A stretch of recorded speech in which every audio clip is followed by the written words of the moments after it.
Good afternoon. I'm Catherine Souch from the Royal Geographical Society with the Institute of British Geographers, the RGS, and I'm delighted to welcome you to this webinar, specifically for geography students who are interested in doing a PhD. This is part of our broader series of webinars on careers in different sectors and the value added of geography. This one's a little bit different. We're focusing specifically on doing a PhD. We will touch on some of the opportunities that opens up, but it's a little bit different to some of the other webinars. I'm delighted to be joined by four experts, Tariq Jazeel, Joe Sharp, Chad Stadden, Alistair Anderson, Ali. So we've got representatives from UCL, St Andrews, University of West of England and Nottingham representing. So a range of institutions, and as they're going to tell you in a moment, also a range of kind of disciplinary backgrounds. So what we're going to do over the next sort of 45 to 50 minutes is to hear from them. They're going to be offering you some insight, some advice, some guidance. We're encouraging you to ask questions, so please do post that into the Slido. Martin's on hand in there and he'll be answering some of the questions and then posting them through to us, and we'll pick them up in the discussion. If we don't answer them, what we'll try and do is answer them in an email afterwards, pointing to some resources where you can find out more. So what I'm going to do now is I'm going to turn to each of our panelists and I'm going to ask them to just introduce themselves, tell us a little bit about them, kind of their areas of expertise. So Tariq, can I turn over to you, please, first? Welcome. Hi, Catherine and everyone else, and thanks so much for having me here. So my name is Tariq Jazeel and I'm a Professor of Human Geography based at UCL. Obviously in the geography department. I guess broadly speaking, my interests are in post-colonial studies, critical human geography and South Asian studies. In terms of the research I'm doing at the moment, I won't kind of bore you with a long list of things that I've done thus far, but just to give you an idea, my most current project that I'm working on at the moment is excavating a recent history of British Asian dance music and its geographies, and connecting that, trying to think about that in relation to post-colonial identity, senses of Britishness, so on and so forth. So place, culture, identity, I guess. As well as my research, I am the department's PhD tutor at the moment, which means I look after our PhD program. I kind of oversee it in broad terms. So in some senses, I guess I'm in a position to be able to talk to the PhD process at UCL at least. I've been trained broadly as a cultural geographer. I received my PhD way back in 2002 from UCL, from Royal Holloway, University of London, which is also where I did my master's degree. Prior to that, I did an undergraduate degree in geography and environmental studies down at Sussex University and graduated from that in 1995. And I guess, you know, maybe further on into this conversation, we'll maybe talk about our trajectories, etc. But that's probably enough for now. Thank you. Joe, let's turn to you. Hi everyone, I'm Joe Sharp. I'm currently at the University of St Andrews in Fife in Scotland, but I've spent nearly 25 years of my career at the University of Glasgow, which is where I went straight after my PhD. So I was lecturer, senior lecturer and professor of geography there at the end, and I'm now in geography and sustainable development in St Andrews, so a slightly broader department. My research interests sort of start in a similar place to Tariq's. I'm a political geographer particularly influenced by post-colonial and feminist approaches. And much of my work has been individual research projects around those topics. But in recent years, I've also become involved in rather larger interdisciplinary projects, which have also involved interdisciplinary PhD studentships, which might be something we might want to talk about later. Working with, in one project, environmental scientists of different sorts to understand Egyptian Bedouin knowledges of the environment. And more recently, I'm involved in a One Health project with vets and epidemiologists, modelers, and all sorts of people to try and understand the dynamics of disease transmission from animals to people, which at the moment in COVID is particularly interesting. So these are obviously very different sorts of projects that involve quite diverse groups of people. In terms of my everyday job, because I've not long been in St Andrews, I've not yet been given a huge responsibility, which is something of a relief. But when I was at Glasgow, I took on various roles, including supporting postgraduates in their teaching development as part of their PhD training. Yes, but I'll leave it there. Thank you. That's great. Thanks, Joe. Chad, over to you. Hello, everyone. My name is Chad Stadden. I'm a professor of economic geography at the University of the West of England in Bristol. My research is mostly at the interface of economic processes and environment/sustainability questions, and actually focuses mostly on water services issues. So I manage two portfolios of work. One looks at using policy and economic instruments to build resilience in the English and Welsh water sectors. And this work is very much in partnership with local water companies and industry stakeholders like Water UK. The other portfolio I lead is around thinking about water security and meeting SDG 6 for LMICs, particularly in sub-Saharan Africa. A body of work, obviously, we've not been able to actively pursue during the lockdown period. Yeah, that's what I'll say for now. Thanks very much. And Ali. Hi everyone, I'm Ali. My interests are in kind of interspecies health topics and the role of different publics and professionals in kind of spilling over between different species health.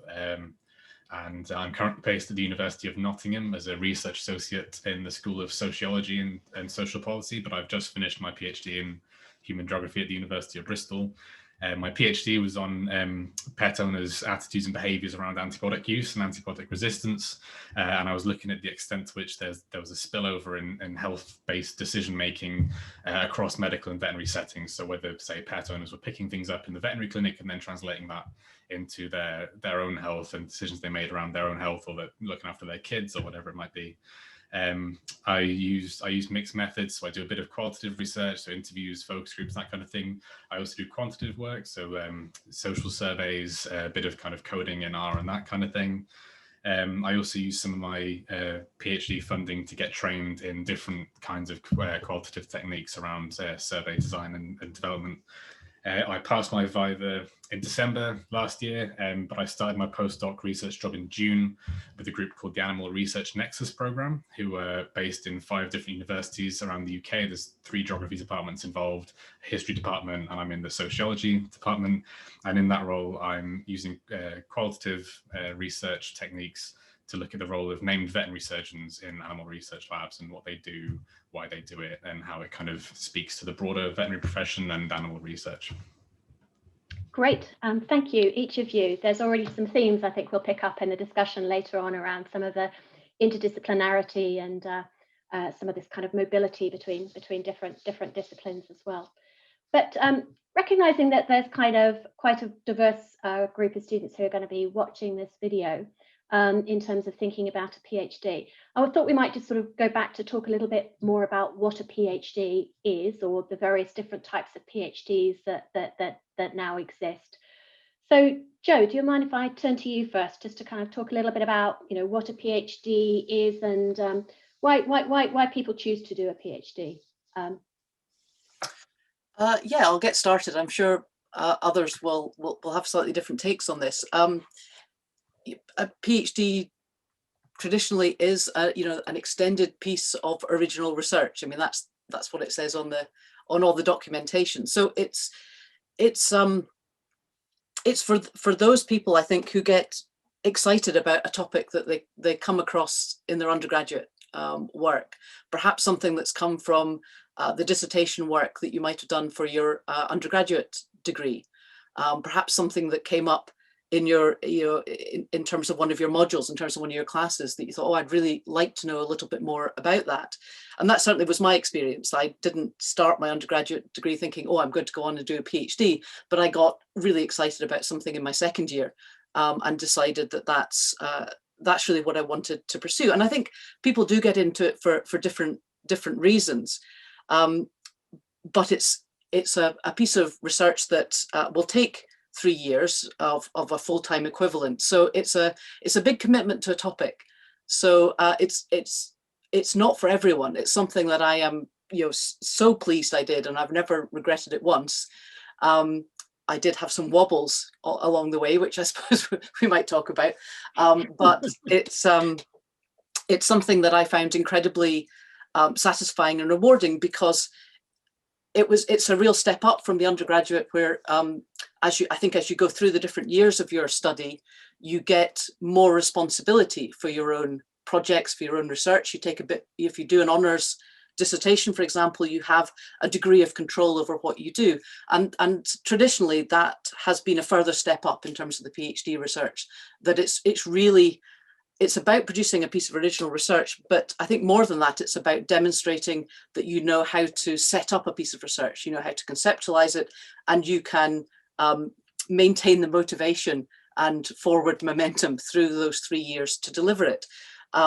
Traditionally, PhD supervision has been a bit of a light touch, I think. In the US, they talk about PhD advisors rather than supervisors, which I've always quite liked, because there's a sense that the student goes to the member of staff for guidance, rather than it being a kind of didactic or controlling sort of relationship. I think we've now got a more structured approach, because there's a recognition that perhaps we need to provide a bit more guidance towards students. So there's an awful lot more help and structure available. The one other thing, I don't want to go on too long because other people want to add things, but the one other thing is, I think particularly in social sciences, in the human geography side of the discipline, the traditional model has been that a student comes up with a topic. It's very much student-led, and will go and speak to a potential supervisor about whether they're interested in supervising the topic, and then together would come up with the idea for the proposal for the PhD. So the kind of traditional model is very much that the PhD comes from the student. I think that's changing, and certainly my experience of working on these interdisciplinary projects is particularly on the more science side of things, when and when we're talking about larger funded projects, there's now opportunities with PhD projects having been written by supervisors that are then advertised. It doesn't mean that you wouldn't have any control over the way that the project evolves, but that the funding's in place. There's perhaps wider network of support in terms of a bigger research project within which you'd fit and do your part of it. So a much more structured approach, which for some people is much more attractive. And Catherine said at the beginning, there's all sorts of different experiences. There's all sorts of different PhD students. Some, I know from having supervised nearly 20 myself now, some students want to be more or less left alone, and every now and then sort of nudged in the right direction, or come to me for advice when they want it. Others want to have a much more structured approach, and you'll know yourself what kind of person you are. And so when you're thinking about a PhD, those are certainly two of the options that you might want to consider in terms of what fits best with your approach. That's great. That's great, Joe. I'm now going to turn to Tarek Jazil from UCL, to talk a little bit also about kind of his sense of what a PhD is, and also some observations about the kind of different types of PhD within the geography department at UCL. And then I'll turn to Chad. Yeah, hi, thanks, Catherine. So I guess Joe has covered a lot of things that I would have said as well, in terms of thinking about what a PhD is, a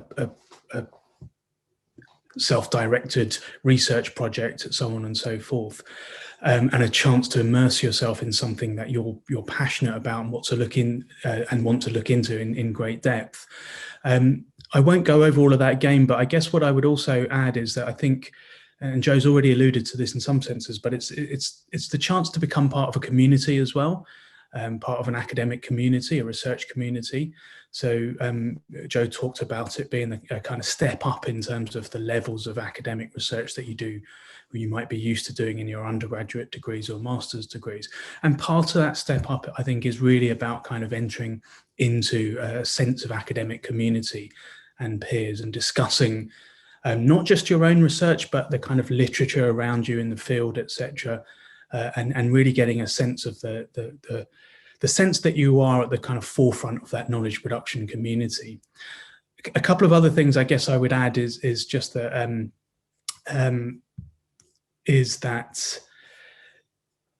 I think increasingly these days a PhD is also a training program, and it's important to remember that there are lots of opportunities both in the departments that you'll be based at and also the universities to develop skills. And the PhD is increasingly considered a training program to give you the skills, to skill you for whatever jobs you might want to go into.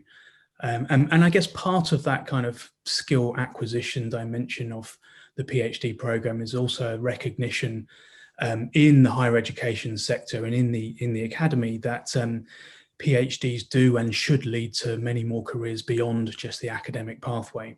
And there are certainly at UCL, there are lots and lots of opportunities to kind of skill up, so to speak, across the college. Our doctoral students are offered training courses on everything from doing ethnographic research to becoming effective leaders, right? So a whole kind of management techniques, so on and so forth. So there's a whole load of things that UCL equips its students to do. Another thing that I guess I would also probably want to add is that a PhD is a commitment as well, right? And that's probably an important thing to think about at this stage if you're thinking about doing a PhD is, you know, will you be or are you committed to the topic that you want to do research into, right? And you know, what is it that's driving you? Do you have that motivation to kind of really have this idea, this problem, this thing in your head for 3 or 4 years or however long it takes? And that's maybe a useful question to ask you. And I guess maybe just one more thing to add, which my mum keeps on reminding me, is that the PhD is a qualification as well. It's a title, right? You become a doctor. It's not the kind of doctor that's useful on an aeroplane or anything like that, but nonetheless, it is a qualification, and that kind of, I guess, is nice. It's something that that changes people's perceptions of you in society in some senses. I think, Catherine, you asked about different kinds of PhD opportunities as well, and others on the panel will have more to say about this. But one thing I'll just very quickly say is that at UCL, as well as the conventional PhD pathway that we offer in the Department of Geography, we also offer now something called a PhD with practice, which is designed really for people who are working at the interface of the academy and the creative arts. And what we do, or what we ask of PhD with practice candidates, is that they write a written thesis, a written document that is assessed alongside a portfolio of creative output as well. So there are opportunities for creative practitioners to continue to do their creative output, their artistic work, and have that assessed as in itself a contribution to knowledge. So I guess I'll leave it there. Great. No, thank you very much. Chad, I think you'll kind of maybe pull some of those descriptions in a slightly different direction again. Thanks, Catherine. So I'm Chad Stadden. I'm a professor of geography at the University of the West of England in Bristol. And just building on what Joe and Tariq have said, I think it should be clear to all that there is a nub to a PhD. Another way of defining that nub is it's an original contribution to knowledge. You're through a PhD process, which can have a number of different shapes. You're doing something new. You're advancing a frontier of knowledge in some way. There's all kinds of different ways in which that can develop. Currently, I've got a student working on thinking about how we can nudge consumers in England and Wales to use less water on a daily basis by changing the products that are available to them using something called practice theory, which is a theoretical approach and way of thinking about how we use something every day, like water. Other folks are looking at much more theoretical problems around relationships between people and the environment, or in the case of the people I work with, it's mostly people and water. So there's always that sense that you're after an original contribution to knowledge, although that can be structured in a number of different ways. And Tariq mentioned a couple of different flavors of PhD process. You can have a kind of a standard conventional PhD, which is a 3-year process of learning to be a strong and robust researcher, piling up the data you need to underpin a thesis about something, which is your original contribution to knowledge. But you could also organize that in terms of a professional doctorate of some sort, or a doctorate in practice, where you're perhaps bringing a professional world or a practice world together with this search for new knowledge.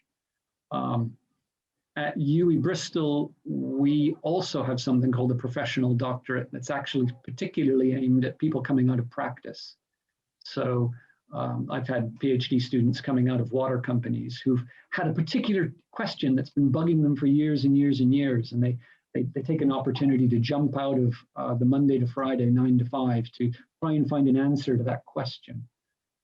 So a PhD can be shaped in a lot of different ways, but fundamentally it's about finding out an answer to some fundamental question over the course of about 3 years. Or in my case, my PhD actually took 4.5 because I had to learn a second language in order to undertake it. So sometimes it can take more than 3 years. 3 years, I would say, is pretty quick sledding. If you're able to complete a PhD in 3 years, you're probably a very organized and well-motivated person. I guess the other thing I would say about a PhD is motivation is really important. You can't just roll easily from an undergraduate degree to a PhD, I think, successfully without some thought about why you're doing it, because it's quite an intense commitment. You're committing 3 years at a minimum of your lives to pursuing that contribution to knowledge. And if you're not really sure why you're doing it, it can be a little bit daunting. You can get partway through and lose your sense of focus and motivation. So I often counsel people who are thinking about pursuing a PhD to be clear about why they're interested in doing a PhD, so that we can find the right kind of PhD process for them. Joe mentioned that some PhD students know what they want to do, and they just want a place in which to do it. They're very self-motivated, they're very self-directed. And as a supervisor, you manage their passage through the different phases of a PhD differently to those PhD students who might be much more practice-facing and need a lot more structure, maybe even over an extended period of time. It's also possible in some cases to pursue a PhD on a part-time track. And that's often very useful for people coming out of the professions or out of professional practice. That's great, Chad. I'd really like now to turn to Ali.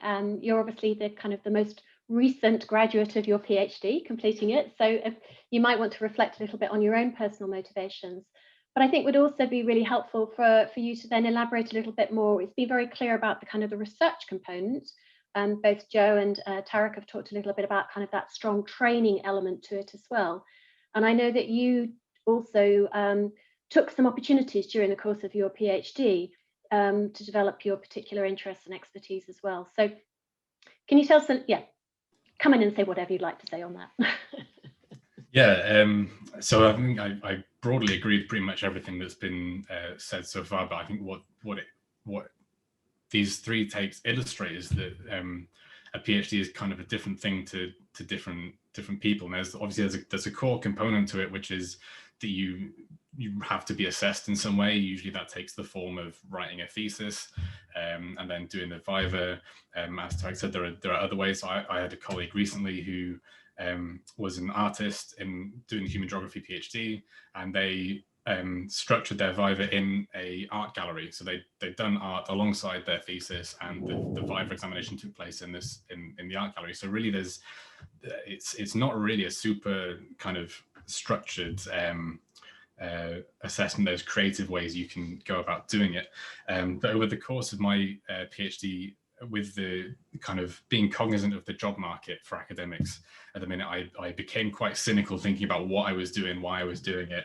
And by the end of my PhD, I was almost, my dominant way of thinking about it was as a skills development program more than doing the original piece of research. The original piece of research is there. You have to do that to get assessed and get the degree and the qualification. But there are a lot of opportunities that you can take during a PhD that can develop skills. So if you're teaching, for example, what skills can you develop whilst doing teaching? You're obviously that you get the platonic joy of teaching, but you're also learning communication skills. You're maybe developing some knowledge that you already have by getting involved with teaching. You're presenting at conferences, so you're getting your research out there. There's an academic component, but you're also again developing networking skills, communication skills, and that kind of thing. So that was kind of how I was thinking about everything that I was doing for really sort of the second half of my second year onwards. And yeah, so one of the things I did do was I went on a placement. So I was funded by a research council, and they had a scheme where you could go and do a placement in different kind of government institutions. I went to the House of Lords Library, which is a sort of research wing attached to the House of Lords, and members of the House come and ask questions. They're very random. They can be about absolutely anything. And it's a kind of a desk research role. So you have to go and figure out what the answer to this question is. Maybe it's a policy thing, maybe it's a history thing. And that was really valuable for me, learning about how the research that I was doing as a social scientist, sat there doing my surveys and my interviews, how that could get to a policy setting, how it could get to a committee, how it could get into, you know, a debate in the House, and kind of how you have to juggle your academic research with, you know, maybe thinking about grey literature, so charity or industry research, or, you know, how you have to balance with kind of popular culture media that's maybe more accessible. So yeah, I think the main thing I want to emphasize is that kind of skills side of it, is that you can go in, if you go into a PhD just thinking that it's about the academic research and the original contribution, and, you know, you're going to change the world with your thesis because you're going to come out with some amazing academic thing, you might do, but there's also so much more to it that it can really help motivate you. That was by the time I got to the point where I was applying for jobs, I wasn't just applying to academic jobs, I was also applying outside academia because I knew how tough the job market was.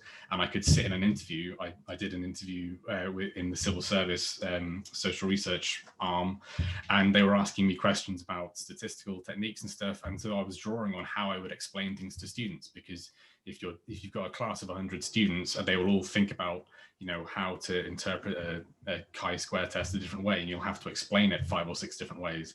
And so you can draw on that in a whole range of situations to kind of develop these different skills that you can take away from academia and do other things. Great. No, thank you very much. So I know there'll be a lot of questions about how students go about finding out about opportunities, in terms of either they've got a particular idea that they're really kind of passionate and they want to take forward, and, you know, how they should then go about doing that, or if they're interested in something that's already been structured, maybe it's a funded project that already exists. I think, Joe, you've spoken about both of these models right at the very outset. What advice would you have for undergraduate students in terms of doing the research, finding out about all of these various different opportunities? Joe, can I come back to you first, and then to Chad, Tarek, and to Ali? Yeah, absolutely. For the first model, I guess your traditional model, when you've got your idea and you're enthusiastic and excited about it, is to think, well, where's the best place for you to do this?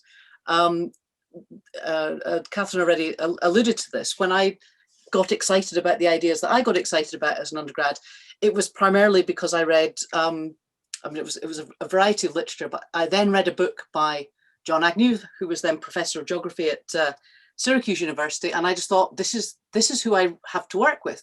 I had my idea that he was the man that had sort of stimulated that through his writing, and so I contacted him. And of course, in those days, it was way more difficult than being able to send an email because there was no such thing. This was the olden days. So I think from that perspective, look at whose work has inspired you. Look at maybe not just individuals, but have a look at different department websites to see, there may be groups of individuals, because these days, we should probably have said that generally you don't just get one supervisor. At least in the institutions I've been part of, there'll be at least 2 supervisors. There's a recognition that the support that's required for PhD students should be constant, and inevitably supervisors might go on holiday, might go and do research leave, and so having someone available all the time is helpful. And also early career staff are trained to be supervisors as well. And certainly the model I went through at Glasgow, I was not allowed to be a lead supervisor until I had co-supervised a student all the way through with someone more senior. And that gave me all sorts of experience of the different ways that I could be a supervisor by working with some of my older colleagues. And so it's really useful if there's more than one person in a particular department that shares your particular interest, or you could see contributing to your project. So who have you been reading? Who's inspired you?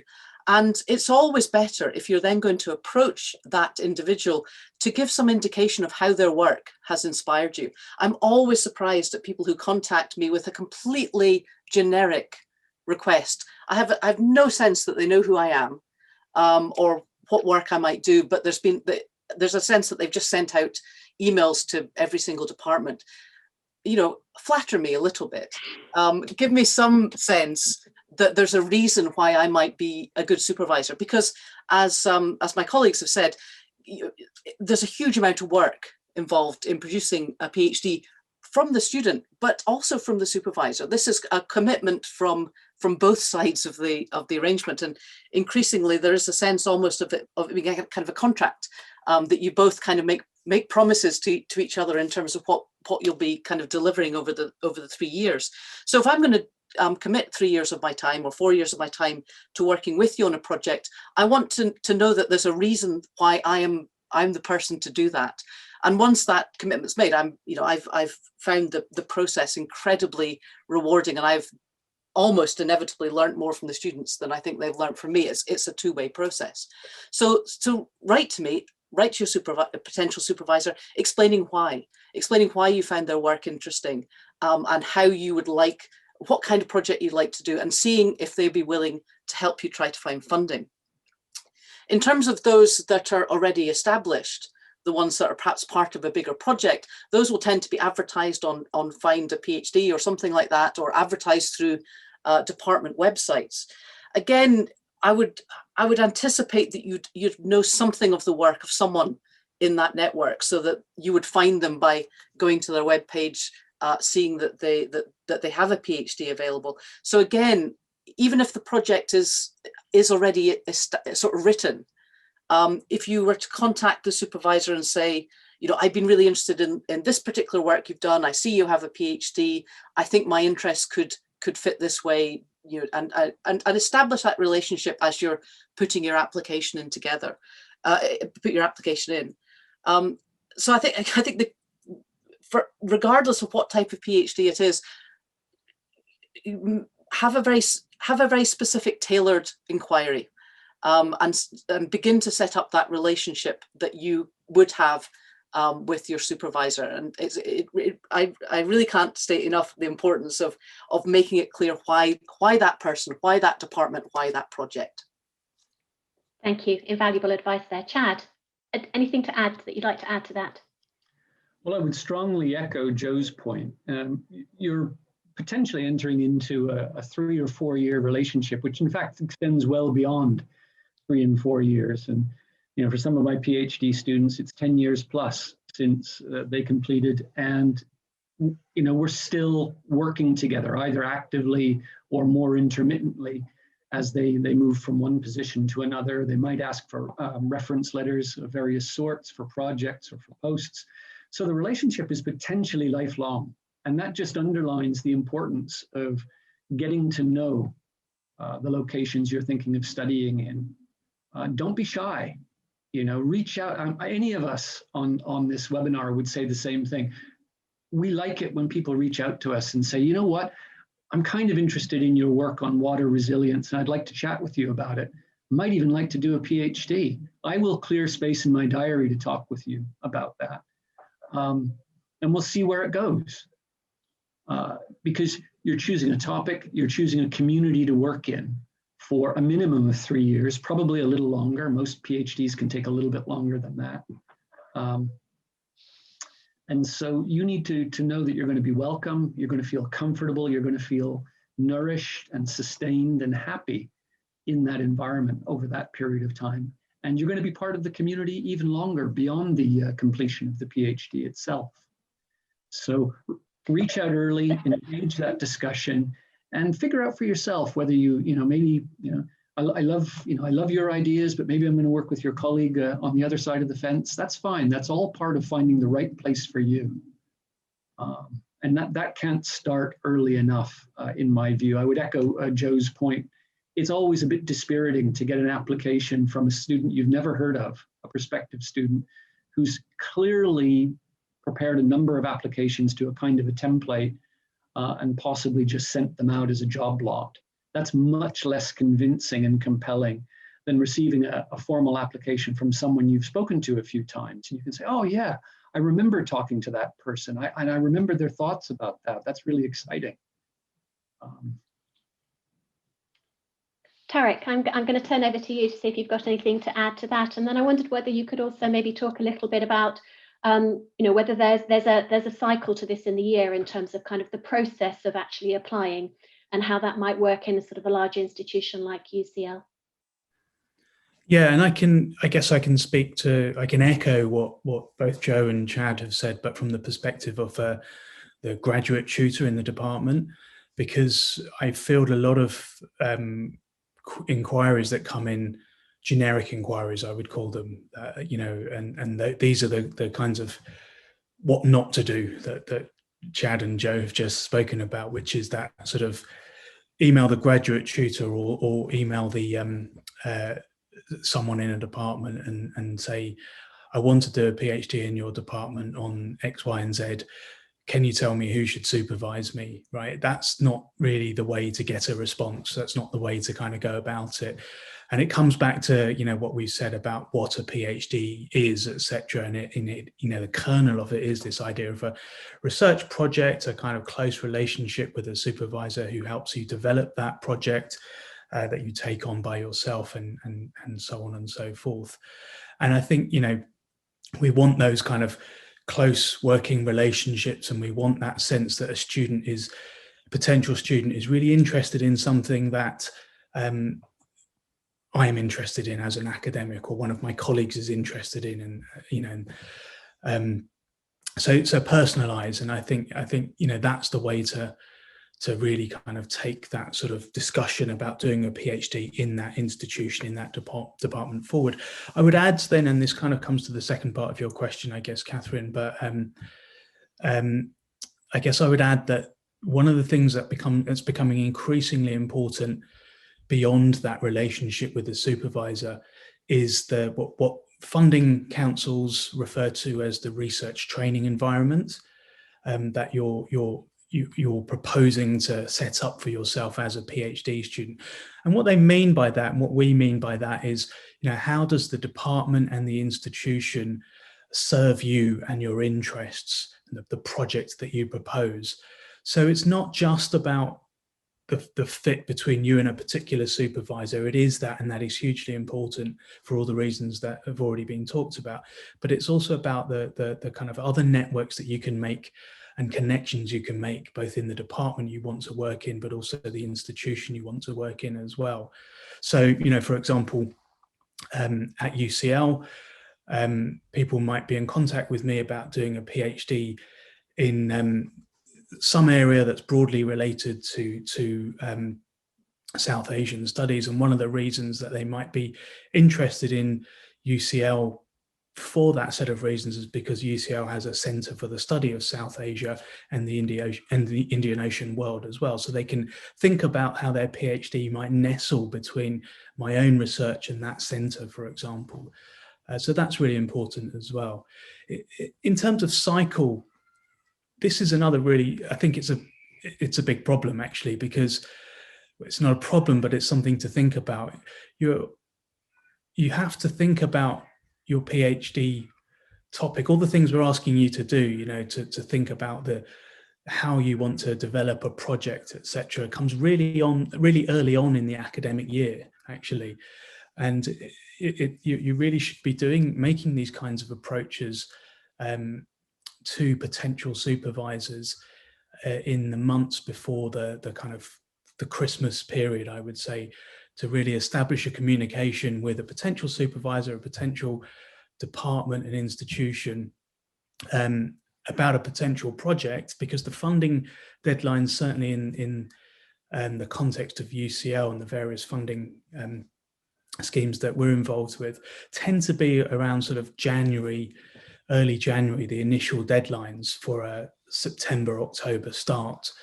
So it does present a bit of a kind of logistical challenge, and you do need to be sort of kind of on top of your ideas, and you need to sort of, I guess, have the initiative to drive them forward, and be brave, and send that email to Jo, and she said that she, flatter Jo. She said she wants to, and me as well, So I guess what I'm saying is, it can be quite a nervy thing to sort of make that first step and make that first email. Can feel quite big, but we do like receiving them when they are kind of directed, and they're like, I'm really interested in some of the things that you're interested in. I'd like to have a conversation about that. As Chad said, we make space in our diaries to talk to people like that. Absolutely. Great. No, there's some really clear messages here about kind of research and personalizing this, and the commitment that underpins all of this. I'm going to open the questions now a little bit about, I think there'll probably be people who are interested in things like prerequisites, the importance of a master's degree, that pathway between an undergraduate program and the PhD program. Ali, I don't know if you want to come in on this particular topic in terms of your own experience or observations more generally, but I will open it up because, again, I know that there are different kind of pathways and models here, depending on physical human geography, some of the different research council schemes. We won't go into the details of those, but I am interested in this question about prerequisites and what the pathway is from undergraduate to a PhD. Ali, do you want to come in on that? Yeah, so my pathway from undergrad to my PhD was kind of dictated by the funding. So what I was applying to when I was an undergraduate was an Economic and Social Research Council 1+3 studentship. So the one in that is the master's course, and because I was applying to human geography at Bristol, so there was a specific master's course that the Research Council says you do this one and then you do your PhD. So sometimes it can be tied in with your funder, and it's useful to check if you're thinking about applying to a specific funder, you can check what master's courses they take as that kind of covering the prerequisites for research training, because sometimes you might wind up having to do a second master's if the first master's doesn't cover the prerequisites. I think it's probably better covered by senior colleagues with a better overview of the research councils. But just one thing to add is to start this process for yourself earlier than you think you should, because it is really important to get those specifics right. So to find the right person as a supervisor, or find the right department, but also to turn your idea, your research thing you want to do, into like a coherent proposal. That takes a lot of time and effort to refine, particularly if you're doing it alongside other, if you're working on coursework or your dissertation, maybe you've got a job on the side as well, so you might not have a ton of time. So start the process for yourself earlier than the deadlines might dictate. Great. No, thank you. Tarek, can I come back to you about that kind of question about sort of prerequisites and pathways from undergraduate through to PhD, in terms of just how that works, or the multiple ways in which that works? Yeah, of course. I mean, I guess I would say that it's quite unusual in UCL, at least. It's quite unusual these days for us to have PhD students starting the PhD program without a master's degree. And that's maybe something we haven't talked about much, but the master's degree, it's not unheard of. And indeed, we have one that I can think of in our current cohort that started last October, who doesn't have a master's degree, and is doing really well. But it's increasingly it's the norm to do a master's degree, and have your master's in hand actually, to apply for funding to get a place in a PhD program, and a funded place in a PhD program. That, I would say, is the most conventional route. And I think it, in many ways, it makes sense, because it's a very good kind of, Joe talked about that step up from undergraduate to PhD level, and the master's program is, I think, sort of somewhere kind of in between in terms of that sort of training ground, really, for the kind of intensity of getting to grips with literatures and ideas and so on and so forth. I mean, I would say, looking back at my own trajectory, that the master's year was probably my most intense year, actually, because of the way that the deadlines came thick and fast in the master's program. But it's a good sort of way of, I think, dipping your finger in a little bit and seeing whether the world of research is what you want to commit to for a further at least 3 to 4 years or so. So doing a master's program is, I think, a good way of kind of seeing whether it's for you and how you get on with it. As we've all been saying, you do need to think forward a little bit in terms of funding applications. And of course, the reality is, for many people, that there are 2 processes you need to go through if you're thinking about doing a PhD. One is applying to get a place on the PhD program, but the other is applying to get funding as well. And you need to sort of, different institutions have different ways of kind of running those 2 processes together. But I think probably universally the more challenging part is getting the funding, actually. And that often the people who are successful in getting funding have had those close conversations and worked closely with their potential supervisors, and they've had a few iterations of sending the potential supervisor a proposal, getting feedback, working on it again, working on that kind of statement around research training environment that I mentioned earlier. So that early communication, opening up an early series of conversations with the potential supervisor, I think, becomes really important in preparing for that successful transition. Really helpful, thank you. In the resources that we'll circulate after this webinar, we do signpost and signal some resources in terms of finding out about different types of funding. We've been talking about research councils here, and for those of you who don't know what that is, we'll be pointing to some resources that explain that. There are also sometimes university scholarships and fellowships, which is another place to look.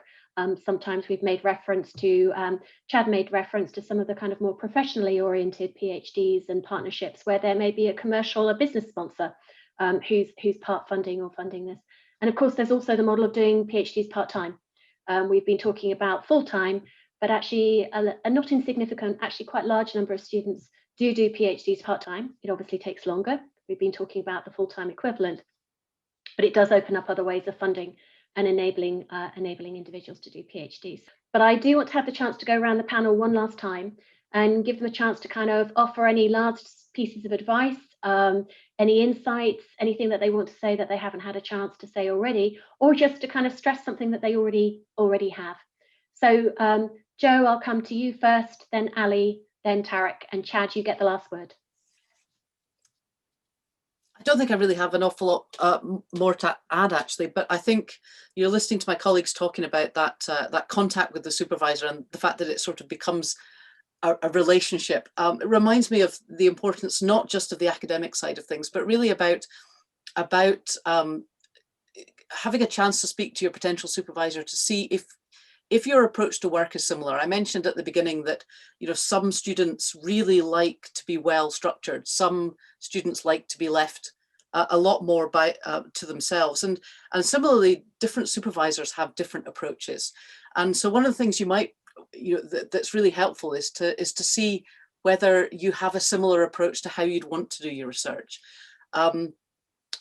Catherine mentioned right at the beginning that I've been involved in supporting PhD students developing their teaching skills as part of their PhD program. Now, that's something I think is hugely valuable as a way of strengthening the PhD in terms of research, because I think I can tell at a conference which students have been involved with teaching, because they can stand up and present to an audience with a great deal more confidence than those people who've not had the baptism of fire in front of a classroom, and various other skills as well. So I see those things as being absolutely complementary, and I would expect to be speaking to potential students about how they might get involved with doing things sort of beyond just their narrow research. But I know that other supervisors, certainly some of my colleagues at Glasgow, particularly on the physical side of the subject, did not want their students to do that. Partly it was because it interrupted lab time, so there was kind of practical reasons,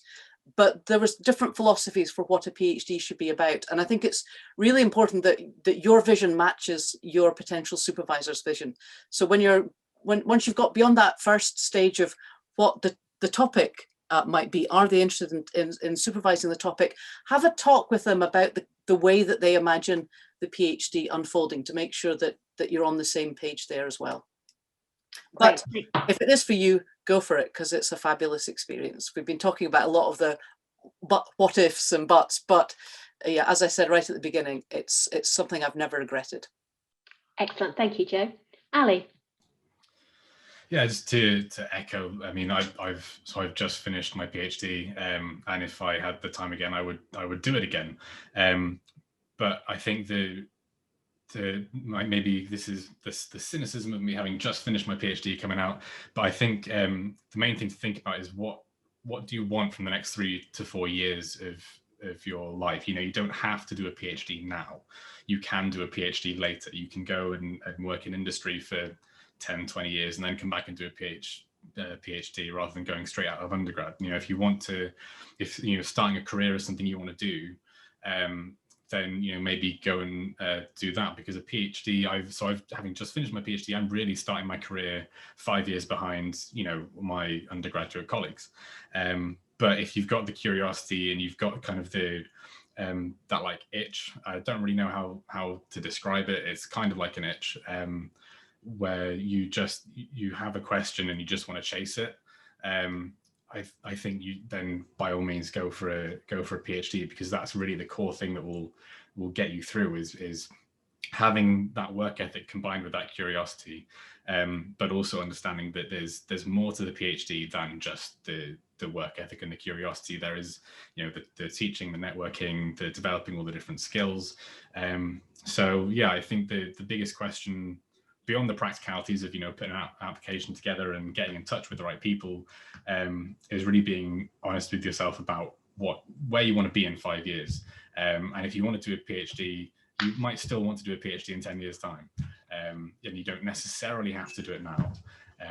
But if you want to, then as Jo says, just go for it. If you've got the itch, then that's how you need to scratch it. Excellent, thank you. Tarek. Yeah, I think, I mean, there are many reasons for wanting to do a PhD, and I don't want to sort of say what are valid reasons and what are not valid reasons, but I think Ali's notion of the itch is a really important one. And, whatever your reasons are, I think about why you want to do a PhD, whatever those reasons are. Make sure there's some part of that motivation is the passion, right? The sort of passion for the problem and the itch that you just can't scratch. I think if that's still there after everything else, after you've been through everything else, then go for it. Great. Chad, last word. Thank you, Catherine. I would just say that in addition to reaching out early and starting the discussion with potential universities, potential departments, potential supervisors, the RGS is a wonderful partner if you're thinking about developing a research career in any direction with any kind of PhD. If you're on this webinar, you're already involved with the RGS, and I would say keep going, get more involved with the RGS, attend more events, because that's how you get to know who's doing what kind of research where, and you'll come away from RGS events thinking, oh, that was an interesting person, I'd like to follow up with them. So the RGS is an ally in your corner as you start thinking about developing a research career. Chad, what more could I have asked? I didn't even set you up to do that. But we will be sending out opportunities in terms of things like research groups, research forums, which of course many of them are now meeting online. So it is an opportunity to explore and to get engaged with some of those. So thank you for that shameless plug. We'll put them in the resources afterwards. But I just want to take this opportunity to thank all of the panel for sharing an hour, for their insights and for their kind of really encouraging and enthusiastic responses. I want to thank all of you who've attended, and we'll be sending an email as I promised, with links to resources, reminders about some of the future events, and opportunity also to provide some feedback. If you have got questions, drop us an email. We're very happy to field those questions, and or to put you in touch with other people who'll be able to help you a little bit more specifically. So do feel free to write to the RHED email and we'll pick up those questions as well. But thank you everyone for being involved, and enjoy your afternoons wherever you may be. Thank you.